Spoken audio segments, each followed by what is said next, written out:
awal mula persaingan trio Demit dan Rano. Radio Studio 4 menjadi kacau balau. Bu Blenda berusaha mencari berbagai cara untuk memulihkannya. Namun kekacauan yang disebabkan oleh trio Demit semakin tidak sehat. Para karyawan di stasiun Radio Studio 4 sudah tidak lagi menyembunyikan panggilan mereka terhadap ketiga perempuan sebagai produser trio Demit. Bahkan istilah tersebut sering menjadi pembicaraan di warung nasi sekitar. Hampir semua karyawan tidak menyukai trio Demit karena mereka sering mengganggu suasana kerja bak parasit. Mereka semakin angkuh dan suka menyalahkan orang lain. Meskipun dulunya mereka adalah karyawan yang kreatif dan pintar, walau sikap mereka sering tidak sopan, terutama terhadap petugas keamanan dan office boy. Namun di depan Bu Blenda, mereka berperilaku manis meskipun situasi di kantor sangat genting. Hal ini membuat Bu Blenda semakin marah dan dia mengumpulkan 9 orang dari departemen produksi, termasuk 3 produser, yaitu Fatima, Yesi, dan Camelia, serta 6 penulis dan asisten produser lainnya, termasuk Rando. Bu Blenda meminta semua orang untuk memberikan ide-ide baru kepada dirinya, karena program Radio Studio 4 sudah tidak diminati. Setiap bulan 1 pegawai terpaksa dirumahkan.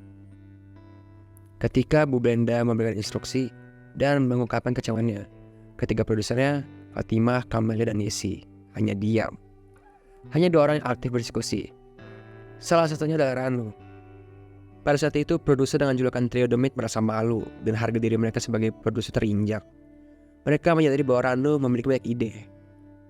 Melihat pertemuan ini akan lebih efektif kalau dihadiri oleh kedua orang yang aktif ini. Bu Blenda memintanya keluar. Dia ingin melanjutkan diskusi yang lebih tajam dengan kedua orang ini, Rano dan Zeno, untuk segera menghasilkan ide-ide yang bisa menyelamatkan radio ini. Rano, Zeno, saya ingin mendengar gagasan kalian, tanya Bu Blenda tegas karena kesal. Saya memiliki cerita horor untuk sandiwara radio yang baru berjudul Rumah Merah, kata Rano agak terbata-bata karena gugup. Saya memiliki ide untuk program talk show dengan pemandu pelawak yang diselingi dengan tangga lagu top 10, kata Zeno, melengkapi 2 gagasan yang ingin didengar oleh Bu Blenda. Kemudian Rano menjelaskan cerita Rumah Merah yang pernah dia buat dan ditolong oleh Fatima. Dia menjelaskan sambil berdiri. Bu Blenda dan Zeno mendengarkan Rano bercerita dengan penampilan presentasi seperti Fatima. Gestur tubuhnya memperkuat alur dia bercerita. Berkat Rano selalu memperhatikan dan mempelajari cara Fatima meyakinkan orang lain melalui presentasinya. Bu Blenda pun tampak antusias mendengar cerita seram Rano. Cerita ini penuh dengan kejutan, dan cerita tersebut berhasil meyakinkan Bu Blenda. Dia memerintahkan Rano untuk segera diproduksi program sandiwara radio ini. Setelah Bu Blenda memerintahkan agar kedua program dari Rano dan Zeno segera dieksekusi, dia juga meminta departemen pemasaran untuk melakukan promosi. Dia memiliki strategi pemasaran yang kuat untuk meningkatkan cerita Radio Studio 4. Hal ini didasari dari hasil survei lembaga yang menunjukkan jumlah pendengar terus menurun. Bu Blenda tidak akan membiarkan hal ini terjadi sampai hancur. Kita harus segera bangkit, tegas Bu Blenda dalam rapat. Jika tidak, hal ini akan berdampak buruk bagi bisnis radio Bu Blenda dan terancam kebangkrutan. Beberapa investor pun sudah mencium situasi ini dan berminat membeli Radio Studio 4 dengan harga di bawah pasar.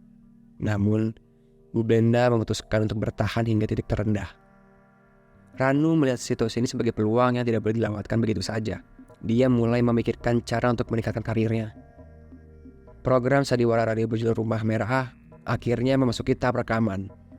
Rumah Merah adalah drama horor yang mengisahkan pembunuhan seorang penulis bernama Merah dan arwahnya yang menghantui dan membalas dendam kepada 3 orang yang membunuhnya di sebuah rumah kosong. Bu Blenda yakin sepenuhnya dengan program ini. Dia meyakini sesuai dengan selera pendengar. Dia tidak pernah putus asa dalam melakukan uji coba. Bu Blenda sudah merencanakan opsi kedua jika program ini gagal, yaitu memproduksi genre lain yang lebih diminati oleh pendengar. Beberapa waktu kemudian, tim pemasaran mulai mengudarakan promosi untuk Rumah Merah. Promosi ini mulai mendapatkan respons dari pendengar.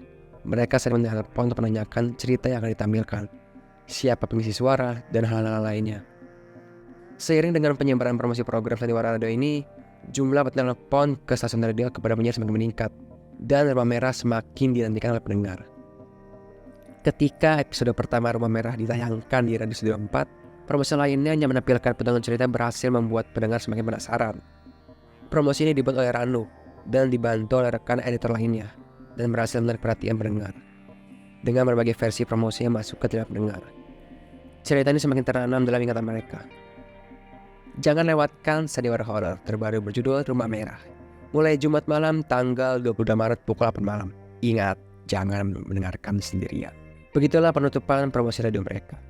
Kalimat ingat, jangan mendengarkan sendirian menjadi jargon sehari-hari di tengah masyarakat di berbagai kota yang menjadi wilayah jaringan relay Studio 4 seperti Jakarta, Bandung, Yogyakarta, Bali, Depok, Bogor, Surabaya, dan Manado.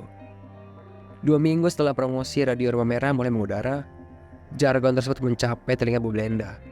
Hal ini membuat Bu Blenda menambah anggaran promosi dengan menyewa mobil dan pengeras suara. Seseorang di dalam mobil tersebut memberikan orasi, mengingatkan masyarakat di berbagai kampung. Ibu-ibu, adik-adik, ayah, kakek, nenek, Pak RT, Pak Lurah, semuanya jangan lupa, tinggal 3 hari lagi ya. Ya, tinggal 3 hari lagi. Sandiwara Radio Horor Rumah Merah hanya di Radio Studio 4. Ingat, jangan mendengarkan sendirian.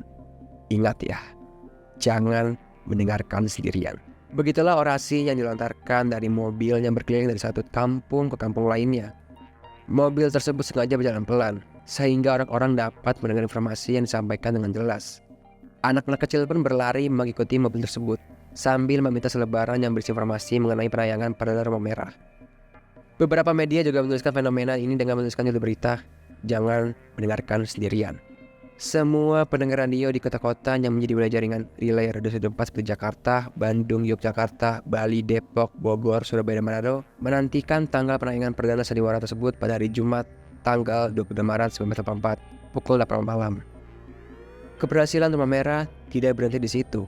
Bu Blenda mendapatkan banyak sponsor yang ingin memasang iklan produk mereka di dalam sandiwara tersebut. Mereka berebut kesempatan tersebut, sehingga Bu Blenda dan tim pemasaran menghadapi masalah baru. Meskipun masalah tersebut menyenangkan, semua karyawan di Radio Studio 4 terpaksa meningkatkan ritme kerja mereka, hingga meminta karyawan yang sudah dirumahkan untuk kembali bekerja. Komunikasi promosi yang tersebar luas, permintaan iklan yang antri, serta peningkatan pekerjaan administratif mempengaruhi jam kerja karyawan. Beberapa karyawan diminta untuk lembur dan menginap karena pekerjaan yang belum selesai. Bu Blenda menyediakan makanan dan akomodasi untuk memastikan karyawan tetap sehat. Dia juga menjanjikan bonus khusus pada akhir bulan, dikarenakan peningkatan pemasukan hampir 300% dibandingkan sebelum radio itu terpuruk. 1 hari sebelum siaran perdana sandiwara Rumah Merah, Bu Blenda merasa lelah. Dia memutuskan untuk beristirahat di ruangannya. Dia mendekati sofa dan merebahkan diri. Pandangannya berputar, serangan migrain mulai terasa. Dia menyadari bahwa Menik, asisten pribadinya, tidak ada di mejanya, karena Menik diperintahkan untuk membantu di bagian administrasi sedang kewalahan. Tidak ada yang bisa membantu Bu Blenda. Dia memutuskan untuk memejamkan mata sejenak sambil mengusap pelipisnya. Di dalam hatinya, dia merasa tekanan darah meningkat. Dia baru ingat bahwa dia belum mengonsumsi obat rutin hipertensinya selama 3 hari ini. Setelah 30 menit, serangan migrainnya perlahan mereda. Air mata mengalir di pipinya karena dia tidak mampu menahan pusing yang berputar-putar. Saat pusingnya semakin berkurang, Bu Blenda menyadari bahwa dia belum berbicara dengan Ranu sama sekali. Seseorang yang menjadi penyebab dari semua kesuksesan yang mereka dapatkan. Meskipun episode perdana belum ditayangkan, Bu Blenda ingin berdiskusi dengan Ranu dan mengungkapkan betapa dia bermimpi memiliki suasana seperti ini sejak dia memiliki stasiun radio tersebut.